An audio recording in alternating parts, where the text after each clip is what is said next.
Rahayu, rahayu, rahayu. Selamat datang di Nuswantoro Aji.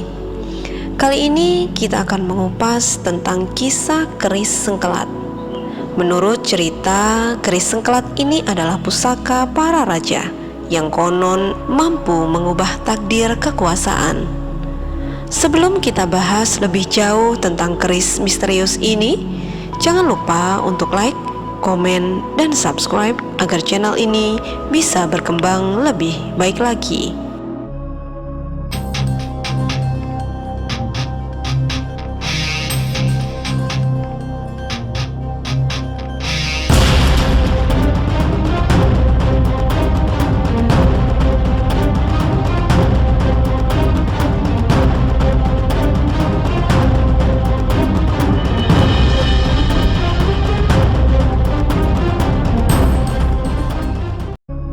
Di balik lemari kayu tua yang telah menghitam dimakan usia, konon tersimpan sebilah pusaka yang hanya akan memperlihatkan wibawanya kepada orang-orang tertentu.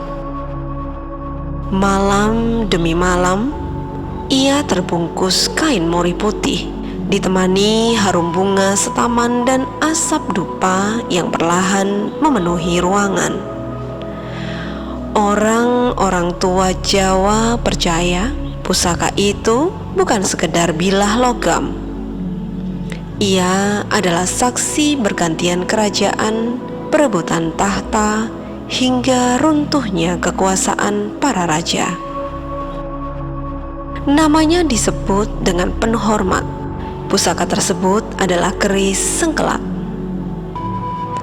Konon siapapun yang memiliki kecocokan batin dengannya akan memperoleh kewibawaan yang luar biasa. Namun bagi mereka yang tamak, pusaka ini dipercaya mampu membawa kegelisahan yang tiada akhir. Benarkah keris sengkelat adalah pusaka para raja Nusantara? Siapakah empu yang menciptakannya? Dan mengapa hingga kini namanya tetap menjadi salah satu keris paling legendaris di tanah Jawa? Mari kita telusuri kisahnya. Dalam dunia perkerisan Jawa, sengkelat merupakan salah satu dapur keris yang paling terkenal dan memiliki kedudukan tinggi. Banyak naskah tradisional menyebutkan bahwa dapur ini telah dikenal sejak masa akhir kerajaan Majapahit. Legenda yang paling populer mengaitkan keris sengkelat dengan Empu Supo Mandrangi, salah satu empu legendaris yang hidup pada masa pemerintahan Raja Brawijaya V. Konon Empu Supo menerima tugas membuat keris yang melambangkan kewibawaan kerajaan sekaligus perlindungan terhadap pemimpin negeri. Setelah menjalani tapa dan laku spiritual yang panjang, lahirlah sebilah keris dengan bentuk yang anggun namun berwibawa. Keris itu kemudian dikenal sebagai sengkelat. Keris Kiai Sangkelat dibuat di zaman kerajaan Majapahit pada masa pemerintahan Prabu Kertabumi oleh Empu Supo Mandrangi atas perintah Sunan Kalijogo. Keris Kiai Sangkelat juga dikenal atas kesaktian mandragunanya, sehingga banyak empu-empu lain yang mengagumi serta ingin memiliki keris sakti ini. Nama sangkelat sendiri berasal dari bahasa Jawa, yaitu singkatan dari sengkel atine yang artinya marah atau kesal. Hal ini sesuai dengan keadaan kerajaan Majapahit saat itu.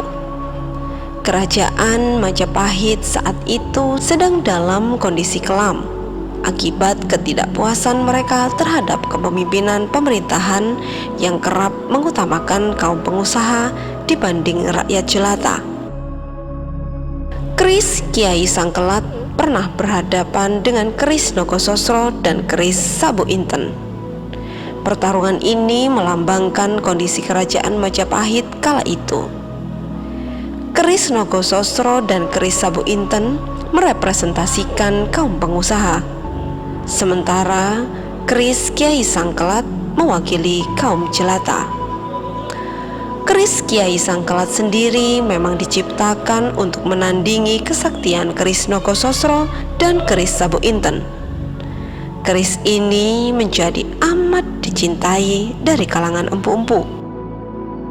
Konon, barang siapa yang memiliki keris Kiai Sangkelat, dirinya akan mendapatkan kewibawaan dan kehormatan, serta akan disegani dan dihormati oleh orang-orang. Orang-orang akan tunduk dan patuh terhadap pemilik keris Kiai Sangkelat. Ini membuat keris tersebut banyak diincar orang, sampai-sampai tiruannya banyak dijual di pasar dengan harga mahal.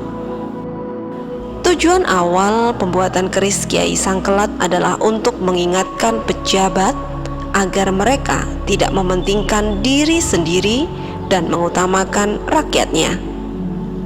Seperti pada singkatan Sengkel Atine, keris Kiai Sangkelat melambangkan kesedihan dan kekecewaan rakyat jelata terhadap kaum ningrat. Jangan sampai orang-orang ini merasa sengkel atine dengan pejabat dan pengusaha karena dianggap menelantarkan mereka. Dan jangan sampai mereka melakukan perlawanan terhadap kaum tersebut. Itulah alasan mengapa keris Kiai Sangkelat langsung diserahkan kepada Prabu Kertabumi agar sang raja memahami perasaan masyarakatnya di kala itu. Tidak hanya itu, Liuk 13 dalam keris ini juga melambangkan kepemimpinan. Angka 13 dilambangkan dalam adat Jawa sebagai angka yang sudah sepuh atau dewasa. Angka 13 juga memiliki makna lain. Angka 1 dalam 13 memiliki maksud sebagai esa atau tunggal, sementara angka 3 bermakna sebagai keseimbangan hidup. Sengkelat ini sering dimaknai sebagai simbol kemampuan seseorang menghadapi tantangan hidup dengan kebijaksanaan. Dalam filosofi Jawa, setiap lekukan bilah keris melambangkan perjalanan manusia. Jalan hidup tidak pernah lurus, penuh tikungan, rintangan, dan ujian.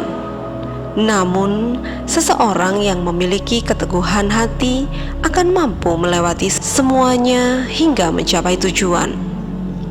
Sengkelat mengajarkan bahwa kekuatan sejati bukan berasal dari kekuasaan, melainkan dari kemampuan mengendalikan diri sendiri. Keris ini juga menjadi simbol kepemimpinan yang adil. Seorang pemimpin tidak hanya harus kuat, tetapi juga mampu menjaga keseimbangan antara keberanian dan kebijaksanaan. Itulah sebabnya Sengkelat sering dikaitkan dengan para raja dan pemimpin besar di masa lalu. Dapur Sangkelat memiliki ciri khas berupa Luk 13 yang anggun dan proporsional. Lekukannya tidak terlalu tajam namun terlihat tegas dan harmonis. Jumlah 13 luk dipercaya melambangkan kesempurnaan perjalanan hidup manusia menuju kebijaksanaan. Pada bagian gandi biasanya terdapat ricikan khas seperti kembang kacang, jenggot, lambe gajah, sogokan, dan berbagai ornamen lain sesuai gaya masing-masing empu.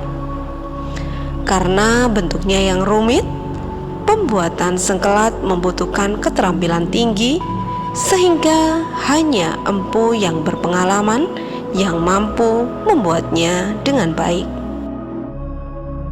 Di balik keindahan bentuknya, keris sengkelat dikenal memiliki berbagai cerita mistis yang diwariskan turun-temurun.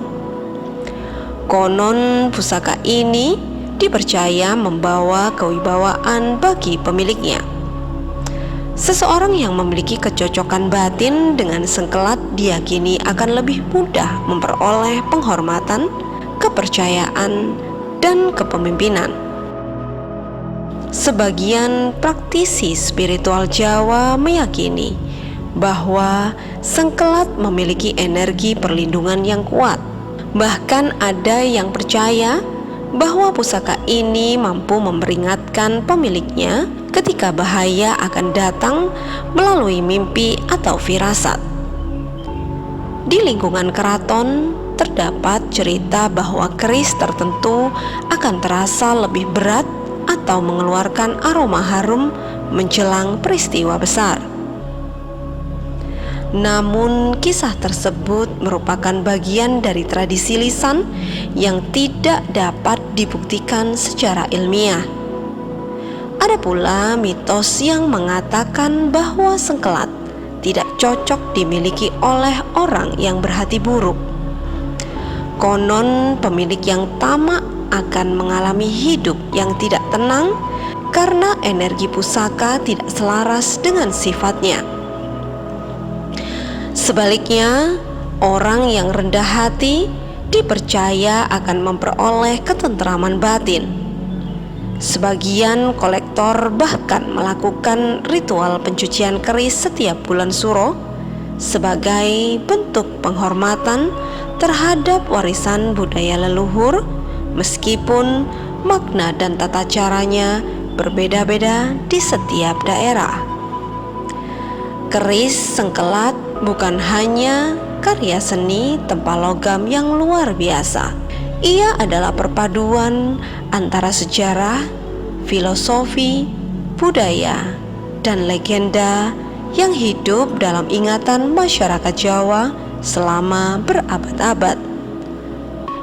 Di balik 13 lekuk bilahnya tersimpan pesan tentang perjuangan hidup, kepemimpinan, dan kebijaksanaan.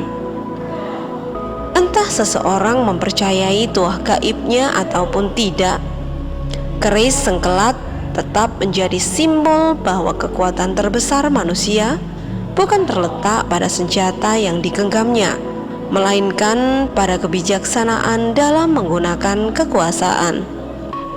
Dan mungkin di suatu malam yang sunyi, ketika angin berhembus pelan dari arah gunung dan suara gamelan terdengar samar dari kejauhan, masih ada sebilah keris sengkelat yang berdiam dalam peti tua, menunggu saat ketika sejarah kembali memanggil namanya.